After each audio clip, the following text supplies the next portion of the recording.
It's actually really interesting because if you look at it, Oscar really squeezes him because Max puts it on the inside. Normally you would drive down the outside and the guy on the inside would pull to the left as much as he could, right, on the cleaner side. But Max is squeezing him into the apex, which is awesome because he's putting him onto a dirtier part of the circuit. So I think that's very clever by Oscar there.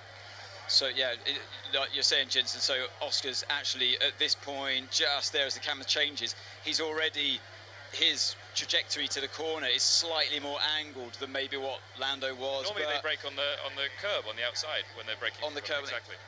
These are the nuances. I think Oscar had more of his car alongside, or maybe even in front of Max at this stage. Gives you obviously that you can dictate the corner and therefore the braking zone a little bit more. And he definitely had more of his car slightly ahead than what Lando ever had the luxury of. So it turned in early, and I thought, well, did he really turn in early? So I've got two examples here.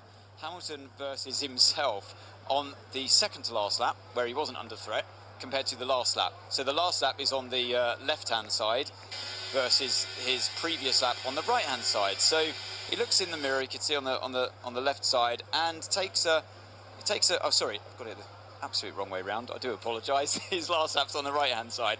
So he starts to move in early. He's looking in the mirror early.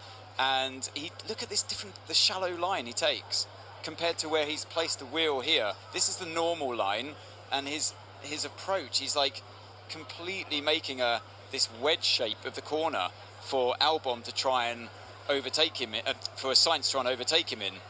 And when you're in that position with Sainz, he would have targeted where he's braking, but then you're in this narrowing position. Yes, he's coming in too late. I still believe that, but Lewis has made this very difficult for him. That was already quite an ambitious move, I must say, but Hamilton's making it more difficult compared to where he usually would place the car and turn into that final corner. So I hope you can all see how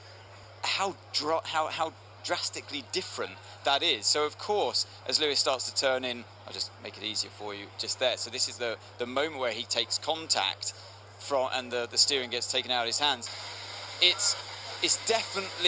is definitely a change of line, a squeeze, because he knows what's coming, and that movement in the braking zone that reminds me of what happened with himself and Verstappen in Budapest last year. Yes, it was more Verstappen's fault, but it doesn't make it easy for your competitor when you start to pinch the line a bit early.